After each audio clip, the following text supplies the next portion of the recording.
Olá, você está no Escrituras Plus, seja muito bem-vindo ao nosso canal, a mais um vídeo aqui. É sempre abençoador quando nós vemos que você nos acompanha e segue os nossos vídeos. Bom, nós temos um Instagram e também um Facebook, Escrituras Mais. Procura lá, nos siga, se inscreva, tem sempre conteúdo legal por lá também e outras novidades que surgirão por lá e aqui também, tá? Nós temos um curso sobre formação espiritual. Conheça o nosso curso, clica aqui embaixo, ao menos para conhecer, para dizer assim, eu vi, dei uma olhada e tudo mais. Pode abençoar muito a sua vida e mudar a sua caminhada de espiritualidade com o Senhor Jesus. Bom, nós queremos continuar a nossa série de pregações, ou melhor, a nossa série de dicas de pregações.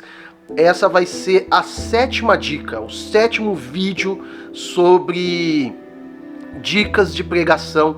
Aqui no card você vai encontrar a playlist completa e na playlist você pode acompanhar, assistir todos os outros e tudo mais. Olha, é um mini curso sobre pregação, você não vai se arrepender de assistir os outros vídeos. A nossa primeira dica é: preste atenção nos verbos. Os verbos sempre falam, indicam, apontam um caminho que você pode interpretar o texto. O verbo pode ser forte, pode ser fraco. O verbo pode estar dando uma ideia de continuidade. O verbo pode ser um imperativo, né?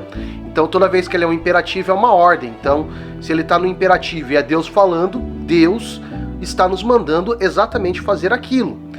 Se ele estiver subordinado a um verbo mais forte, você tem que prestar atenção no que o verbo mais forte faz e, a partir disso, seguir o que o verbo mais fraco faz. Na nossa língua portuguesa, e isso ajuda muito, verbo é tudo aquilo que designa ação, ou o que alguém está fazendo, ou aquilo que nós devemos fazer a partir do que aquele verbo sugere. A língua hebraica ela é bem interessante porque normalmente, diferente da nossa língua portuguesa, ela já começa com o verbo. Então o verbo mostra algo muito forte. Uma interpretação bem simples do hebraico para nós aqui. Toda vez que aparecer assim, certamente e depois um verbo, é porque lá no hebraico o verbo repetiu 2 vezes. É a maneira deles de enfatizar. Na língua portuguesa nós usamos a expressão certamente, mas lá eles têm esse tipo de uso para expressar essa entonação, essa força, esse ímpeto que os verbos têm. Então, preste atenção no que o verbo está mostrando para você e siga o que o verbo está falando e você vai ver que você vai ter pontos importantes na sua pregação. Segunda dica: não leve para o púlpito a sua cozinha. Não é tudo aquilo que você apresenta na pregação que foi o que você estudou. Geralmente você estuda muito mais do que aquilo que você prega, do que aquilo que você apresenta. A ideia aqui de não levar para o púlpito a cozinha é imaginando um restaurante. Normalmente nós vamos em restaurantes e tá tudo muito bonito, os pratos, a decoração, e quando a gente vai na cozinha você percebe que tá um trabalho acelerado, as pessoas estão correndo para poder trabalhar e apresentar o resultado do seu trabalho e tudo mais. É sobre isso. Nem tudo que você estuda você leva para o púlpito. Você vai estudar muito mais do que aquilo que você apresentará para as pessoas, e não tem nada de errado nisso. Na hora que nós vamos pregar, nós fazemos escolhas. Nós escolhemos determinadas ênfases, nós escolhemos determinados assuntos. Não é sobre tudo que nós falamos numa pregação. E se você coletou muito assunto sobre um texto, por que não pregar 2 vezes? Num primeiro momento você faz uma abordagem com parte do material que você levantou, e no segundo momento você faz uma segunda abordagem com o restante daquele material. Perceba, aquilo que você poderia levar apresentando em 2 horas, você faz 2 pregações de 1 hora e você pode abençoar a igreja 2 vezes com o mesmo texto bíblico. Certa vez, um pastor pregou um texto na igreja e a igreja ficou vibrando. Nossa, que pregação boa, excelente! No domingo seguinte, o pastor pregou a mesma coisa, o mesmo texto, as mesmas ideias. A igreja, nossa, ele repetiu, mas continua sendo bom. No terceiro domingo ele repetiu novamente. Daí as pessoas começaram a reclamar e daí o pastor disse: nós precisamos repetir a palavra de Deus para nós até nós colocarmos ela em prática. Então não é um problema você repetir uma pregação ou o mesmo texto e ter abordagens diferentes, ou até mesmo a mesma abordagem, né? Desde que esse texto se torne aplicável para a vida, para a mente e para o coração das pessoas que estão ouvindo. Então, não leve a cozinha para o púlpito.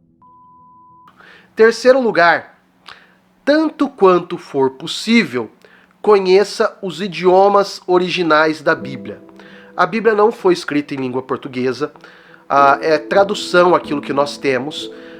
Geralmente, o hebraico é traduzido da Bíblia Hebraica Stuttgartensia, que tem como texto base o Códice de Leningrado, que é o texto mais fiel que nós temos do Antigo Testamento. É um bom texto original e as nossas versões em português são traduzidas dali. A versão em grega geralmente é traduzida pela versão da Nestor Aland 27, que é conhecido como um dos textos mais próximos dos autores no que diz respeito ao original. Então nós temos boas versões em português, entretanto, ela não é o idioma original, e portanto nós precisamos conhecer um pouco do hebraico, um pouco do grego. Há nuances no texto em português que nós não percebemos. Normalmente nós falamos de Pedro, só para exemplificar, nós falamos de Pedro como alguém que era pescador e que não tinha cultura. Mas quando nós lemos as cartas de 1ª e 2ª Pedro, parece normal para nós. Por quê? Porque em língua portuguesa, durante a edição, você tem uma harmonização das coisas. Agora, quando você vai para o original, quando você vai no grego, você percebe a riqueza do grego usado por Paulo e a pobreza do grego usado por Pedro. Então, conhecer os idiomas originais nos ajudam a perceber essas pequenas nuances, essas pequenas diferenciações que nós não vemos na língua portuguesa. Quarta e última dica: conheça e faça usos de aplicativos, apps de Bíblia. Deixa eu eu só vou falar de 3. O primeiro deles é o Logos, e ele é um aplicativo um pouco mais caro. Ele é dividido por pacotes. Você tem o pacote básico, o pacote bronze, o prata, o ouro, o platinum, e cada um desses pacotes vai aumentando o valor, mas você encontra nesse aplicativo livros, comentários bíblicos, a Bíblia nos idiomas originais, hebraico e grego. Você pode clicar na palavra e a palavra mostrar a tradução no original, o seu uso principal e coisas parecidas com essa. Então o Logos é um bom programa para quem deseja se aprofundar naquilo que nós chamamos de exegese hermenêutica e, consequentemente, na sua homilética. Dentro do programa você consegue escrever os seus estudos, a sua pregação, você consegue fazer quase tudo que você precisa do Word, por exemplo, para fazer, você consegue fazer dentro do Logos. Há um segundo app, um segundo programa, aplicativo, que é Olive Tree. Ele é parecido com o Logos, você consegue comprar livros, colocar livros lá dentro, mas você consegue também ter alguns recursos que são gratuitos, que de tempo em tempo eles separam. Eu tenho e uso a Olive Tree, e lá eu tenho o BDB, que é um programa no qual, em língua portuguesa, você clica na palavra e ela te dá a palavra no hebraico ou no grego e te dá as principais traduções. Já ajuda e muito para o trabalho de fazer uma exegese, um estudo para pregação. O terceiro aplicativo é o My Bible. O My Bible, você tem dentro dele diversos comentários bíblicos.